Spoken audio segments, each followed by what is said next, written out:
High guys, bread வந்து பார்த்தீங்கன்னா முட்டை வந்து போட்டு நம்ம கொத்து கறி வந்து செய்வோம். முட்டை வந்து உடைக்காமல் வந்து நம்ம வேக வைக்காமல் இருக்குள்ள, பாயில் பண்ணாமல் எக்கு நம்ம வந்து பாயில் பண்ணி வந்து சேர்க்க போகிறோம். டேஸ்ட்டு சூப்பராக இருக்கும். ஃபஸ்ட்டு வந்து நாஸ்டிக் ஃபேன் வந்து ஹீட் ஆகிடுச்சு.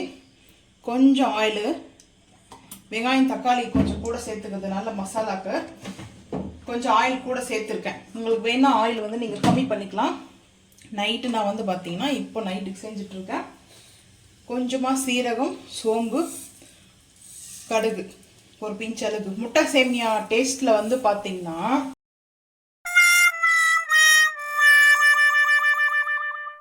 டேஸ்ட்டு கருவேப்பிலையும் ஆனியனும் சேர்த்துக்கலாம். ஆனியன் வந்து நான் கொஞ்சம் கூட எடுத்துருக்கேன், ஏன்னா ப்ரெட்டுக்கு நல்லா அந்த மசாலா வந்து சூப்பராக இருக்கும்.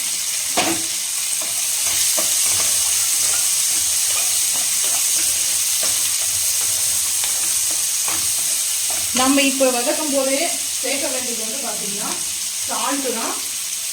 கல் சால்ட் சேர்க்க வேண்டாம், சால்ட் வந்து சேர்த்துக்கலாம். ஏன்னா அது வந்து சீக்கிரமாக கரையாது. ஸோ அதனால தான் தேவையான அளவுக்கு சேர்த்துடுச்சு. வேணும்னா நம்ம வந்து பார்த்திங்கன்னா ஃபைனலாக கூட வந்து சேர்த்துக்கலாம். ஒரு 4 ப்ரெட்டு பீஸ் இருந்தால் போதுங்க. சில்ட்ரன்ஸ்க்கு வந்து பிரேக்ஃபாஸ்ட்டு கூட செஞ்சு கொடுத்து அனுப்பலாம். நீங்கள் இது வந்து பட்டர் கூட போட்டு சாட்டேஜ் பண்ணிக்கலாம். ஆனியன் வந்து நான் வந்து ஆயில் கொஞ்சம் கூட எதுக்காக சேர்த்துக்கிறேன்னா பாயில் எக்கு சேர்த்துக்கிறேன், அதனால் வந்து சேர்த்துருக்கேன். நீங்கள் வந்து முட்டையை வந்து உடச்சி ஊற்றி சேர்க்குறத விட நம்ம அப்படியே உடச்சி ஊற்றுவோம் எக்கை வந்து அந்த மாதிரி இல்லாமல் நான் பாயில் பண்ணி எடுத்துருக்கேன். இங்கே பாருங்கள், பாயில் பண்ணி எடுத்துருக்கேன். இந்த எக்கை வந்து பார்த்திங்கன்னா கட் பண்ணி எடுத்துக்க போகிறோம். நாளைக்கு வந்து 6 முட்டை எடுத்துருக்கேன், கட் பண்ணி எடுத்துக்க போகிறேன். முட்டை சேமியா டேஸ்ட்லேயே தான் இருக்கும். ஸோ இப்போ க்ரீன் சில்லியை வந்து நான் சேர்த்துக்கிறேன்.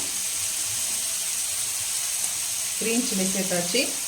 க்ரீன் சில்லி சேர்த்துட்டு இஞ்சி பூண்டு பேஸ்ட்டு அப்படியே நம்மளுக்கு அந்த தள்ளு வண்டி கடையில் இருக்கும் பார்த்தீங்களா, ரோட்டோரத்தில் செம்ம டேஸ்ட்டாக இருக்கும். அந்த மாதிரிலாம் நம்ம செய்ய போகிறோம். இஞ்சி பூண்டு பேஸ்ட்டு ஒரு ஸ்பூன் ஃபுல்லாக எடுத்துருக்கேன்.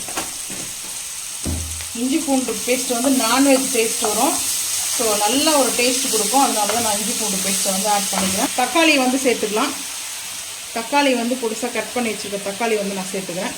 ஃபைனல் டைமில் வந்து பார்த்திங்கன்னா கொத்தமல்லி, கொரியாண்டர் வந்து நல்லா வாஷ் பண்ணி கட் பண்ணி வச்சுருங்க, அது ஃபைனலில் வந்து சேர்த்துக்கலாம். வதங்கட்டும், கேப் போட்டுடலாம். முட்டையை வந்து கட் பண்ணிக்கலாம். எக்கை வந்து கட் பண்ணிக்கலாம். எந்த சைஸில் வேணுமோ அந்த மாதிரி நம்ம சைஸில் கட் பண்ணி எடுத்துகிட்டு வந்துடுவோம். வதங்கிடுச்சு. தக்காளி, வெங்காயம், இஞ்சி பூண்டு பேஸ்ட்டு நல்லா தூக்கலாக இருக்கிற வாசனை வந்து பார்த்திங்கன்னா கமகமாக இருக்குது. முட்டை சேமியா செய்கிற மசாலா தான். ஒரு 2 ஸ்பூன் வந்து ஆட் பண்ணிக்கிறேன். 2 ஸ்பூன்னா நான் வந்து பார்த்தீங்கன்னா 1 ஸ்பூன் வந்து ஆஃபில் எடுத்தேன். ஸோ அதனால தான் இன்னொரு டைம் வந்து சேர்த்துட்டேன். காஷ்மீரி மிளகாய் பவுடர், நல்லா காரசாரமாக அது வந்து பார்த்திங்கன்னா இந்த மசாலாவோட நல்லா மிக்ஸ் பண்ணிடணும். மிக்ஸ் பண்ணிவிட்டு இப்போ ப்ரெட்டை வந்து எடுத்துக்கலாம். நான் ப்ரெட்டை வந்து பார்த்திங்கன்னா ஒரு 5 பீஸ் வந்து எடுத்துக்கிறேன். 5 பீஸ் வந்து ப்ரெட் எடுத்துருக்கேன். சின்ன சின்னதாக வந்து பார்த்திங்கன்னா இந்த மாதிரி கட் பண்ணி எடுத்துக்கணும், இல்லை பிச்சு சேர்த்துக்குங்க. சேர்த்துட்டு நல்லா மிக்ஸ் பண்ணிக்கலாம். இப்போ வந்து சிம்பிளாக வச்சுருக்கேன், ஹை ஃப்ளேமில் வந்து பண்ணலை. இந்த மசாலாலாம் வந்து ஆட் ஆகும் இல்லையா. இப்போ வந்து பார்த்திங்கன்னா கட் பண்ணி வச்சுருக்கிற முட்டையை வந்து சேர்த்துக்கலாம். எக்கு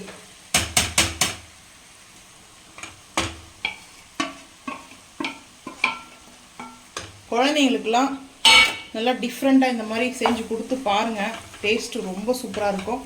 பெப்பர்லாம் நான் வந்து இந்த மசாலாலே வந்து ஆட் பண்ணிட்டுருக்கிறதுனால பெப்பர் வந்து நான் வந்து ஆட் பண்ணலை. ஸோ வேணும்னா நீங்கள் வந்து பெப்பர் ஆட் பண்ணிக்கோங்க. நான் ஆயில் வந்து எதுக்காக அவ்வளோ ஆயில் சேர்த்தேன்னா கரெக்டாக இருக்குது பாருங்கள்.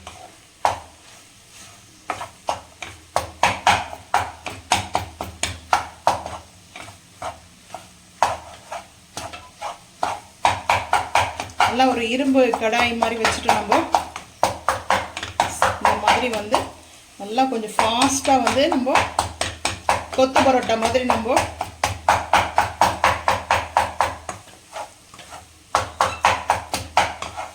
இப்போ அந்த சைஸ்லாம் பாருங்கள் கரெக்டாக வந்துருக்குது. நம்ம உடச்சி வந்து எக்கை வந்து ஆட் பண்ணுவோம் இல்லையா, ஸோ அந்த விட இந்த டேஸ்ட் ரொம்ப ரொம்ப சூப்பராக இருக்கும். இப்போ வந்து கொத்தமல்லியும் ஃபைனலாக வந்து நல்ல ஒரு மலைச்சாரல் மாதிரி கொத்தமல்லி, சூப்பராக கொத்தமல்லி வந்து தூவிக்கலாம்.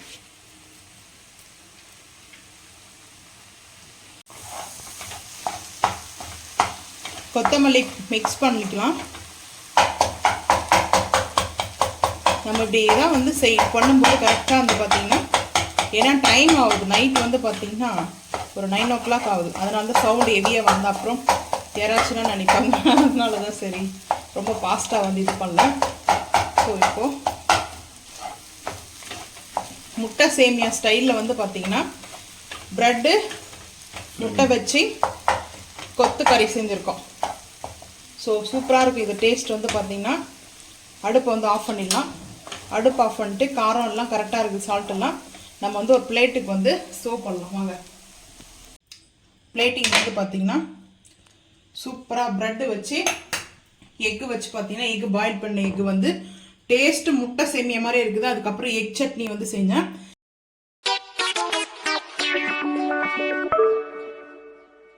இருக்குதுங்க எக் சட்னி அட்டகாசமாக இருக்குது டேஸ்ட்டு. யாருக்குமே வந்து பார்த்திங்கன்னா எக் சட்னின்னு சொல்ல மாட்டாங்க. ஸோ முட்டை சட்னி அவ்வளோ டேஸ்ட்டாக இருக்குது. நான் சைடிஷாக வந்து பார்த்திங்கன்னா முட்டை வச்சு செஞ்ச சட்னி தான் வந்து ஆட் பண்ணிக்கிறேன். டேஸ்ட்டு ரொம்ப சூப்பராக இருக்குது. எங்கள் வீட்டில் டின்னர் வந்து பார்த்திங்கன்னா முட்டை வச்சு தான் டின்னர் எங்கள் வீட்டில். ஸோ உங்கள் வீட்டில் வெஜ்ஜா நான்வெஜ்ஜான்றதை மறக்காமல் வந்து கமெண்ட் பண்ணுங்கள், லைக் பண்ணுங்கள், ஷேர் பண்ணுங்கள், சப்ஸ்கிரைப் பண்ணுங்கள், பெல் ஐக்கான் வந்து கிளிக் பண்ணுங்கள், மறக்காமல் சேனல் வந்து ஃபாலோ பண்ணுங்கள். அப்போ தான் நம்ம போகிற வீடியோ உங்களுக்கு நோட்டிஃபிகேஷன் வரும். தேங்க்யூ.